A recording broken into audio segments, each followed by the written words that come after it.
Good morning student. आज हम BEd second year में पेडागॉजी ऑफ ज्योग्राफी के अंतर्गत आज का हमारा टॉपिक है भूगोल शिक्षक के सामान्य गुण।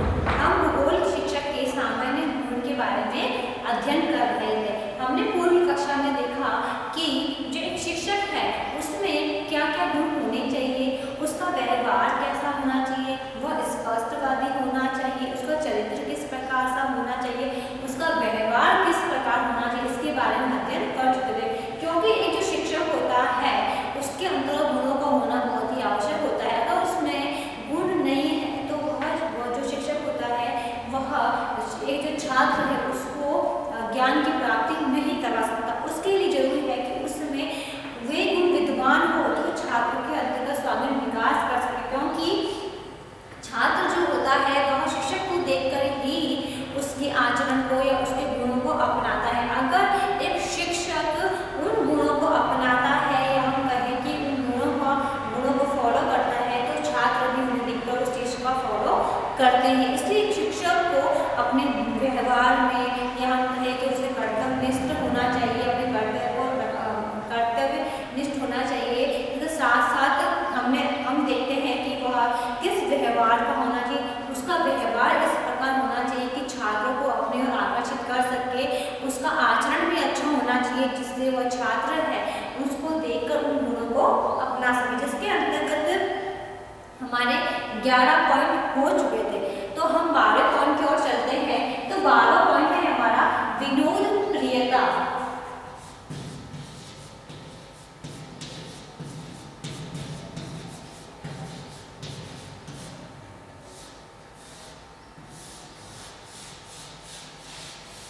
विनोद प्रियता।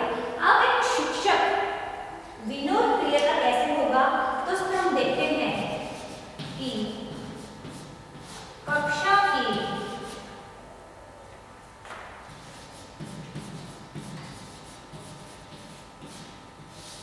वातावरण को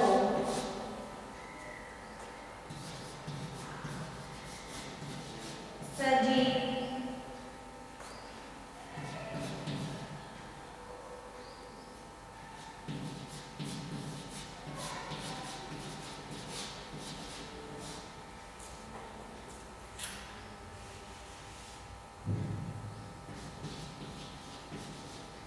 तनाव रहित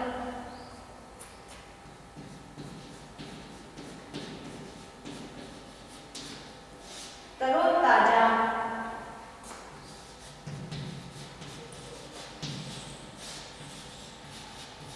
बनाए रखने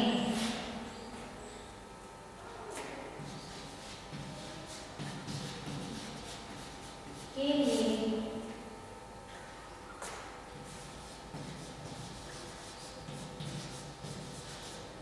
अध्यापक का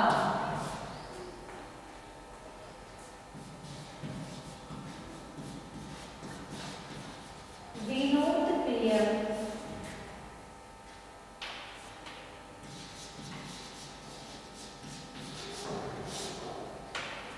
स्वभाव होना भी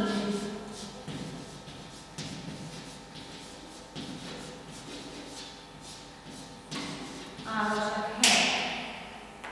आगे हम देखें तो कक्षा के वातावरण को अगर सजीव या तनाव रहित तरोताजा बनाने के लिए अध्यापक का विनोद प्रिय स्वभाव होना भी आवश्यक होता है। क्योंकि एक शिक्षक होता है वही एक कक्षा के वातावरण को सजीव बना सकता है। अब जो अध्यापक है वह सजीव कैसे बनाएगा कि वह कुछ भी अगर कोई भी प्रकरण पढ़ा रहा है, टॉपिक पढ़ा रहा है, उससे रिलेटिव वह चार्ट, मॉडल, पोस्टर को दिखा गया है, प्रोजेक्ट के माध्यम से छात्रों को पढ़ा सकता है। अगर हमें किसी बांध की जानकारी देनी है ज्योग्राफी संबंधित तो वो भी हम चार्ट के माध्यम से छात्रों को जानकारी प्राप्त करवा सकते हैं।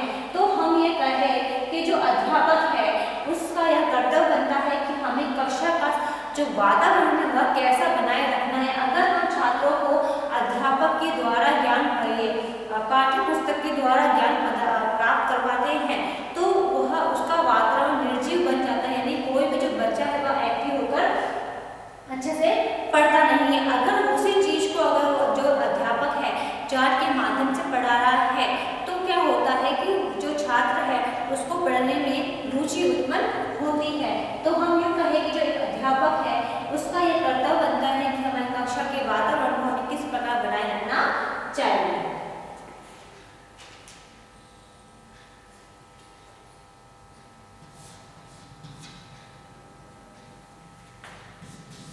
विनोद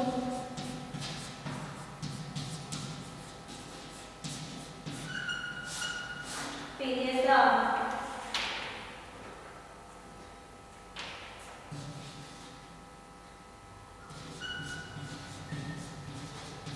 के सहारे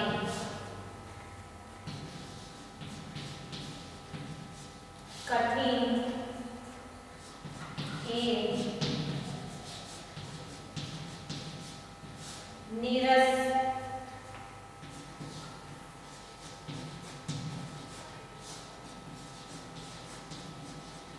विषय वस्तु को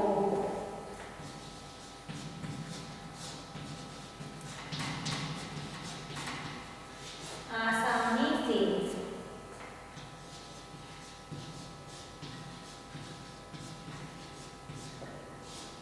पढ़ाया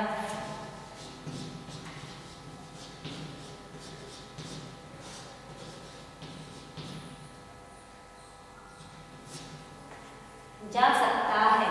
कि जो अध्यापक है वह विनोद प्रियता के सहारे जो कठिन जो नीरस हो गई विषय वस्तु को आसानी से पढ़ा सकता है, क्योंकि एक अध्यापक ही है जिसे पता होता है कि मुझे अगर कोई कठिन चीजें है, कठिन विषय वस्तु है, उसे किस प्रकार मुझे सरल बनाकर छात्रों के सामने प्रस्तुत करना है। तो वह अध्यापक है वह क्या करता है कि कठिन जो वस्तु है उसको सरल बनाकर छात्रों के समक्ष प्रस्तुत करता है, जिससे छात्र पढ़ने में रुचि ले पाते हैं। तो इसमें अगर हम देखें तो एक अध्यापक को विनोद प्रियता का होना बहुत ही आवश्यक होता है। अगर एक अध्यापक कक्षा में अधिक हंसी मजाक करता है या हंसता रहता है तो जो विद्यार्थी होते हैं वह पढ़ने में किसी प्रकार की रुचि नहीं लेते हैं और उन्हें जो करें हम करें हास्य अभिनेता के नाम से उन्हें चिढ़ाने लग जाते हैं।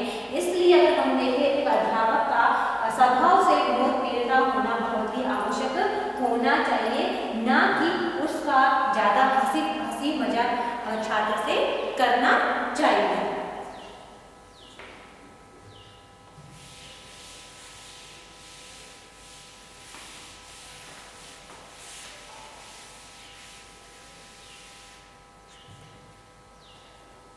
फिर है सामंजस्य क्षमता।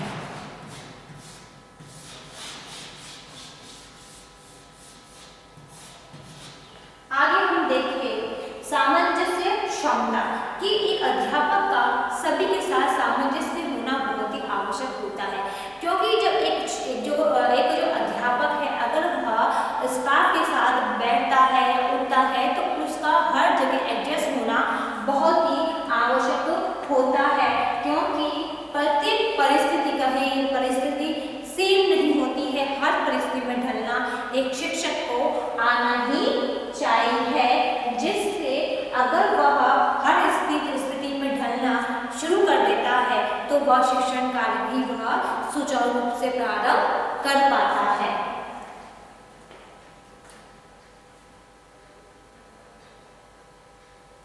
इसमें आएगा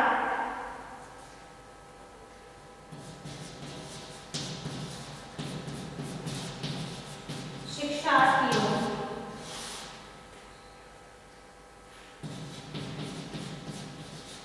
स्टाफ सदस्यों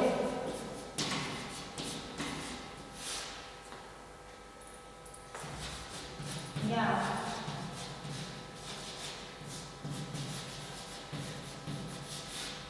अन्य किसी से सामंजस्य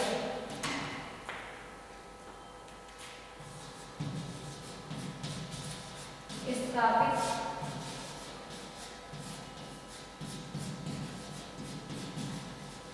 करना चाहिए, जिससे क्या होगा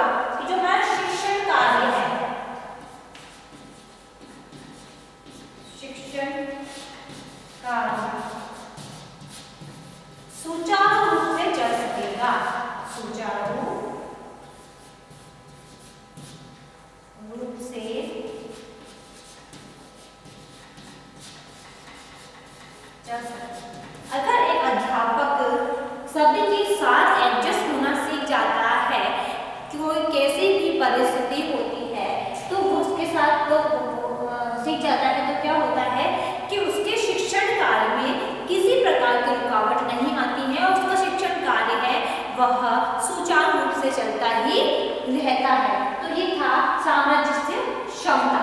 अब नेक्स्ट है विद्यालय परिवेश का ज्ञान।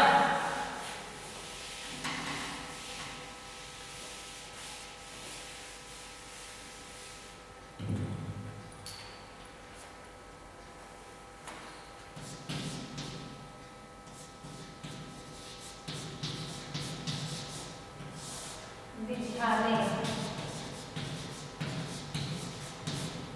परिवेश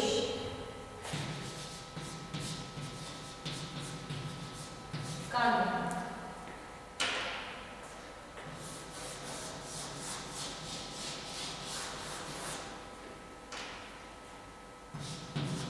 कि विद्यालय परिवेश का ज्ञान, इसके अंतर्गत हम देखें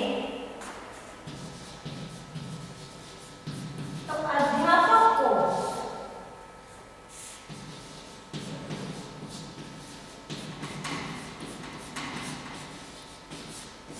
शाला की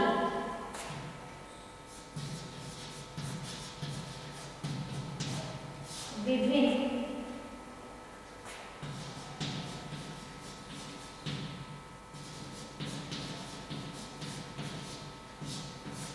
समस्याओं या अन्य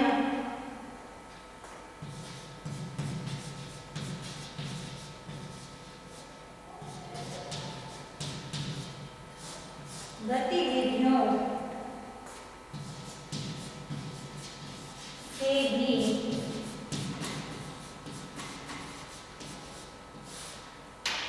परिचित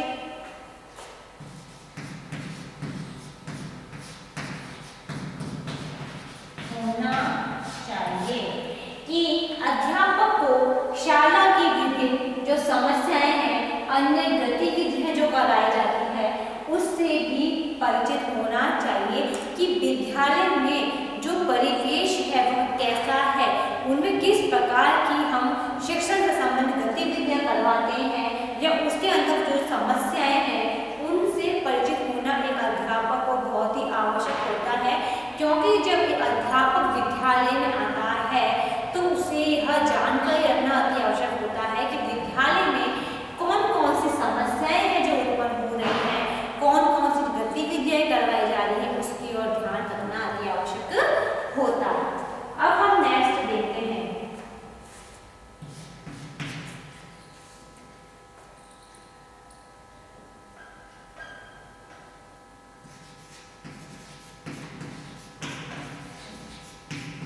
प्रधानाध्यापक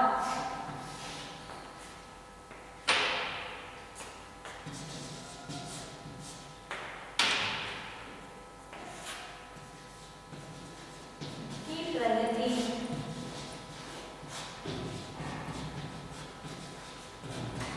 की जांच। कि एक अध्यापक को प्रधानाध्यापक की क्या प्रगति है उसकी जानकारी होना आवश्यक है। क्योंकि जब एक शिक्षक विद्यालय में पढ़ाने जाता है तो वहाँ की चीज़ों को तो वह सीखता है कि विद्यालय में क्या क्या चीज़ें, क्या क्या गतिविधियाँ हो रही हैं, परंतु उसे यह जानना की आवश्यक है कि जो हमारा विद्यालय का प्रधानाध्यापक है उसकी प्रगति कैसी है, उसका स्वभाव कैसा है, वह क्या कार्य करता है, उसे क्या पसंद है क्या नहीं पसंद है, तो उसकी प्रगति का ध्यान रखना भी अध्यापक को आवश्यक होता है। क्योंकि अगर उसके स्वभाव को एक अध्यापक जान लेता है तो वह उसके अकॉर्डिंग ही अपन को खुद को एडजस्ट कर पाता है। क्योंकि कई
कोई अध्यापक का चरित्र अच्छा नहीं है तो शिक्षार्थी भी उसका अपमान करते हैं। स्टाफ के साथ जब शिक्षक बैठता है तब भी वह अपमान का पात्र बन जाता है। अगर एक अध्यापक का चरित्र अच्छा है तो सभी लोग उसकी प्रशंसा करते हैं, विद्यार्थी उनका कहना मानते हैं। अगर दूसरे वे में हम देखें तो अगर एक जो अध्यापक है उसका चरित्र अच्छा नहीं है तो वह छात्र को गाइडलाइन करने में भी असमर्थ हो जाता है, क्योंकि उसे वो रहता है कि क्या पता कि छात्र उसका कहना मानेंगे, और जो छात्र होते हैं वे भी उनका कहना नहीं मानते हैं। और तथा कि और वह जो अध्यापक होता है वह बस यही सोचता है कि मैं किस मुंह से छात्रों को कोई कार्य करने की सलाह दूं, तो उसमें शर्मिंदा उत्पन्न हो जाती है। इसलिए हम देखें तो अध्यापक को चरित्रवान होना अति आवश्यक होता है।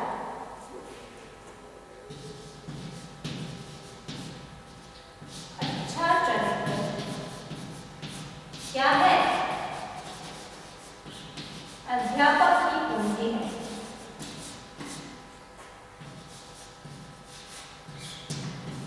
अध्यापक की पूंजी है।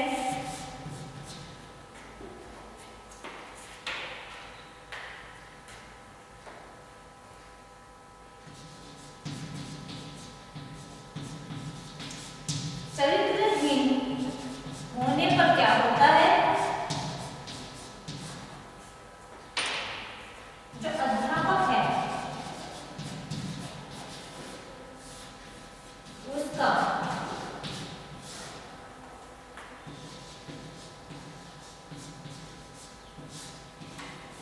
ना समाज में ना विद्यालय में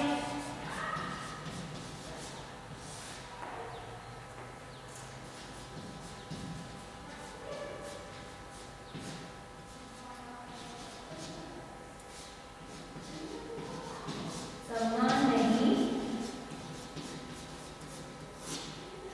मिलता है। ठीक है, अगर अध्यापक का चरित्र अच्छा नहीं है तो उसको समाज में विद्यालय में किसी प्रकार का भी सम्मान प्राप्त नहीं होता है। तो ये था अच्छा चरित्र कि अध्यापक का चरित्रवान होना बहुत ही आवश्यक होता है। अब हम नेक्स्ट पॉइंट देखते हैं।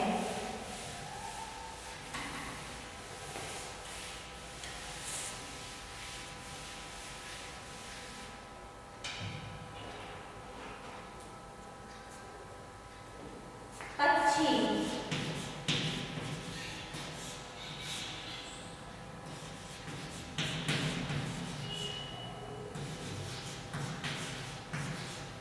अभिव्यक्ति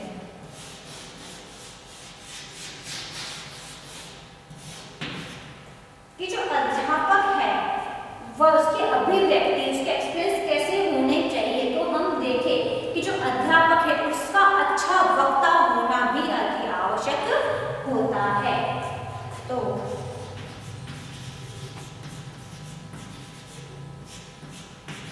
अध्यापक को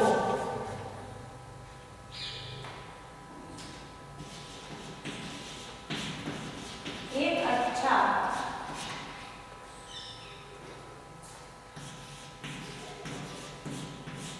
वक्ता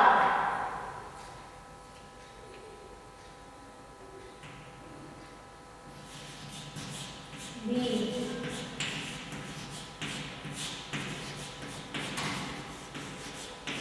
होना चाहिए, जिससे क्या हो, जिससे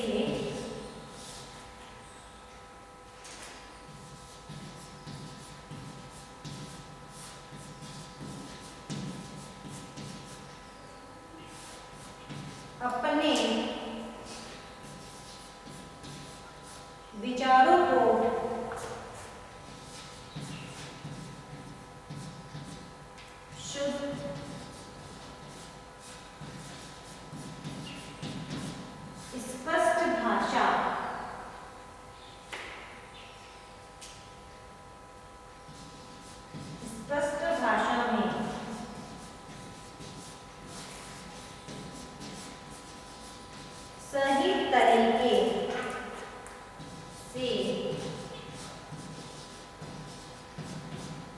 कक्षा में रख सके। आगे हम देखें तो अध्यापक को एक अच्छा वक्ता होना भी चाहिए, जिससे वह अपने विचारों में शुद्ध, स्पष्ट, सही तरीकों से कक्षा में रख सके। अगर एक अध्यापक है, अगर वह अच्छा वक्ता नहीं है तो छात्रों को किसी भी प्रकार का ज्ञान वह नहीं दे सकता है। अगर छात्र अच्छा वक्ता है तो वह अपने विचारों में अच्छी बातें, स्पष्ट बातों को कक्षा में प्रस्तुत करता है, जिससे जो छात्र होते हैं उसकी तरफ आकर्षित होते हैं और उस चीज़ को पढ़ने में इंटरेस्ट भी रखते हैं, क्योंकि अच्छा वक्ता अच्छे ज्ञान को छात्रों को समस्त प्रस्तुत करता है।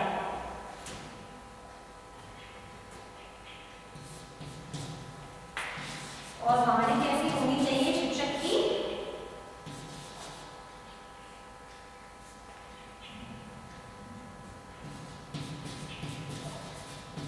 कर्णप्रिय।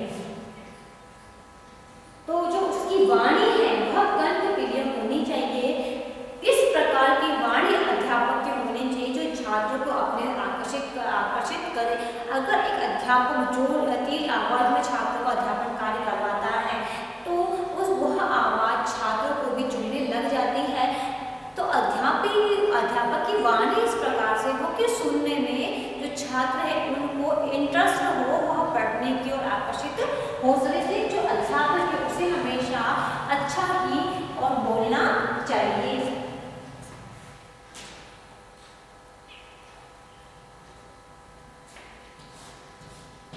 नेक्स्ट है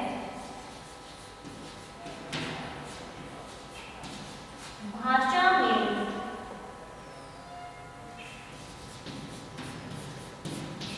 आरोह, अवरोह,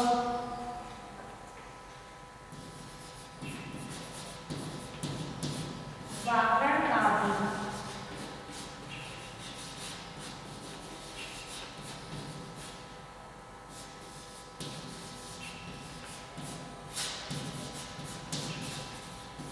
ध्यान रखना चाहिए कि जब एक अध्यापक अपनी भाषा बोलता है तो उसे किस समय पर उस बात को समाप्त करना है या रोकना है,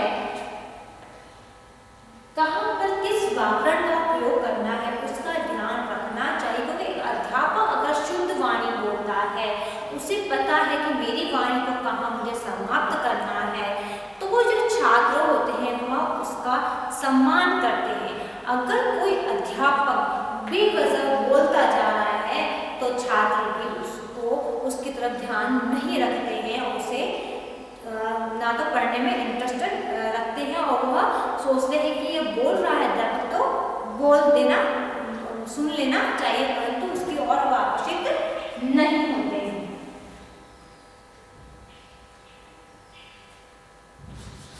फिर इससे क्या होता है कि इससे जो छात्र होता है उस पर अपना एक विशेष प्रकार का प्रभाव पड़ता है। छात्र भी उनको देखकर वही चीज फॉलो करते हैं, जिससे जो शिक्षण कार्य है वह सुचारू रूप से चल पाता है।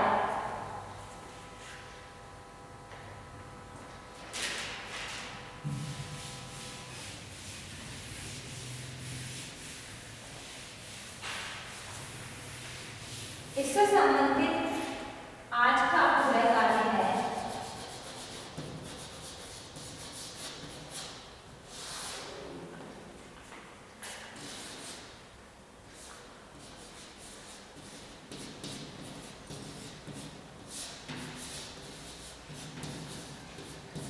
भूगोल शिक्षक के इन्हीं 5 सामान्य गुणों का